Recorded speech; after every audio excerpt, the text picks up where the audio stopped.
Aujourd'hui, je te partage 3 secrets pour ne pas reprendre le poids perdu après un régime, après une transformation physique. Si actuellement, toi, ton but, c'est de perdre 5, 10, 15, voire 20 kilos et plus, et bien forcément, potentiellement, tu as déjà vécu ce scénario de l'effet yo-yo où tu reprends tout ton poids perdu après avoir enfin réussi à perdre tes 10, 15, 20 kilos. Et je préfère te rassurer, c'est totalement normal et on va voir ça dans cette vidéo notamment avec 3 points hyper importants. Mais avant ça, je vais quand même me présenter. Je m'appelle Thomas Jang, plus de 7 ans d'expérience dans la perte de poids. J'ai déjà aidé plus de 25 000 personnes à se transformer sans cardio, sans régime, en moins de 2 heures de sport par semaine depuis chez soi. Et donc la perte de poids, ça me connaît et c'est super facile. Ah, et j'ai oublié, tu as un e-book gratuit juste en dessous pour t'aider à perdre du poids. C'est cadeau. À peu près 95% des gens qui font un régime échouent.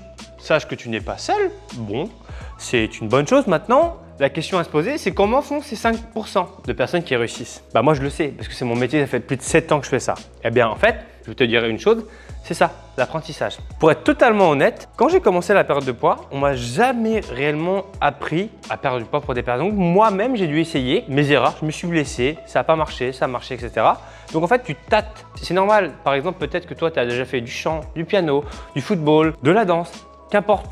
Forcément, tu as une phase d'apprentissage où plus tu vieillis dans le temps, plus tu deviens mature et plus tes connaissances sont solides dans un domaine. Et en fait, plus tu es nouveau, plus tes connaissances elles sont un peu bancales, donc tu crois un peu tout le monde. Et bien en fait, souvent, dans 95% des cas, quand tu ne réussis pas, c'est parce que tu crois un peu tout et n'importe qui. Et notamment, n'importe qui, le premier peintre qui passe dans le coin qui te dit « Ouais, je suis super en peinture, je te vends ça à 30 €, machin, j'ai fait un peu de peinture. » Et en plus, pas d'effort sans rien faire, en dormant, on passe…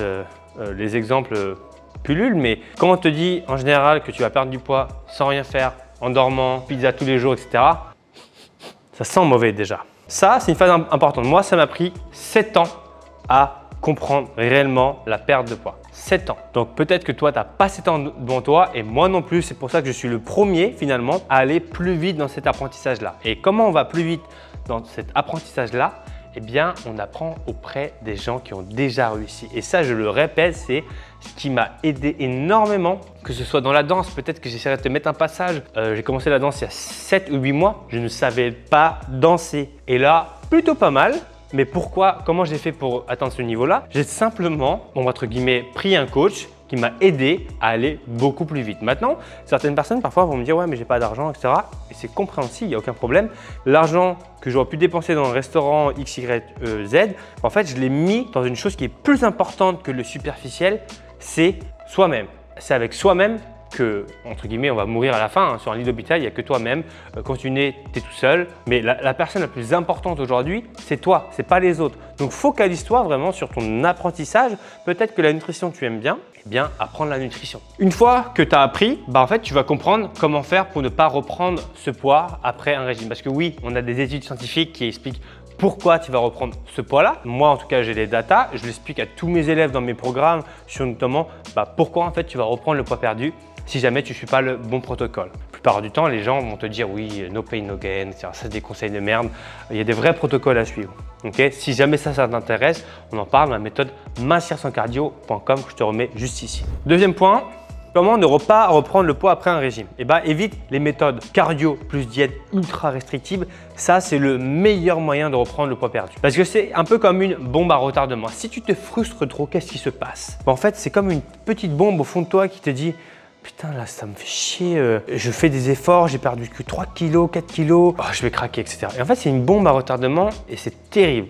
Et en fait, moi, ce que je conseille pour pas que tu reprennes ce poids, il faut que tu fasses une diète plaisir où tu manges des aliments plaisir, où tu apprends à manger correctement pour te faire plaisir et perdre du poids en même temps. Okay? Oui, ça c'est possible. Okay? Je ne suis pas en train de te dire que tu vas manger des pizzas tous les jours, que tu vas perdre du poids. Je suis en train de te dire que tu peux te faire plaisir et que tu n'es pas obligé de manger une salade tous les soirs avec des brocolis, des asperges et du poivre, du paprika, etc. Non, tu peux te faire plaisir et mincir en même temps. Donc attention, les méthodes type trop cardio et diète ultra restrictive, ça a tendance à faire descendre ton niveau d'énergie. Troisième chose pour ne pas reprendre ce poids après un régime, c'est de faire des méthodes douces. Ça veut dire que n'espère jamais avoir une perte de poids comme ça. Tu vas voir, souvent mes élèves, ils ont une perte de poids comme ça. Voilà, en escalier. Mais à la fin, c'est qui est encore là? C'est ces 5% qui ont fait cet escalier-là en suivant une méthode douce et naturelle, non agressive. Parce que le but à la fin, c'est pas que tu marches comme un canard. Souvent, les gens te disent oui, no pain, no gain, etc. C'est des conneries. Le plus important pour réussir dans une perte de poids, c'est de doser son effort. Les gens, souvent, ils commencent et ils font n'importe quoi. Ils te disent ouais, fais du crossfit, etc. Non. Il faut faire des méthodes douces. Moi, le premier, là, j'ai mal au cul parce que j'ai refait des exercices que je n'avais pas l'habitude de faire. Je vais doucement parce que sinon, je sais que je vais marcher comme un pingouin pendant 3 jours et ça me plaît pas. D'ailleurs, petite info, les courbatures, ça ne veut pas dire que la séance a été intéressante. C'est simplement que vous avez trop forcé. Donc ça, c'est encore un mythe. Donc méthode douce, naturelle et qui va permettre pas de descendre son niveau d'énergie, mais de l'augmenter. Comment on fait pour augmenter un niveau d'énergie? On arrête de faire des méthodes cardio à fond et des diètes ultra restrictives. On arrête ça. On met en place des méthodes sans cardio, on module son effort par rapport au cardio et on se fait plaisir. Et là, qu'est-ce que ça fait quand on se fait plaisir? L'anxiété qui était là avec le stress, il disparaît et ça augmente. Voilà, c'est un peu plus simple la perte de poids. Méthode douce et ça, c'est ce que moi, j'apprends à mes élèves dans la méthode mincir sans cardio, ni plus ni moins. C'est toi qui vois, si toi, tu veux être sûr d'avoir des résultats et que tu te dis dans ta tête, ça me parle, ouais, j'ai envie vraiment d'atteindre ce résultat, eh bien, tu nous rejoins. Et si tu préfères consommer mes vidéos, eh bien, il n'y a aucun problème. Voilà, ok? J'espère avoir fait le tour. Si tu as des questions à me poser, n'hésite pas dans les commentaires. Je me ferai un grand plaisir de te répondre le plus rapidement possible. Merci pour ta confiance. Je te dis à très bientôt pour une prochaine vidéo. D'ici là, porte-toi bien. Ciao, ciao!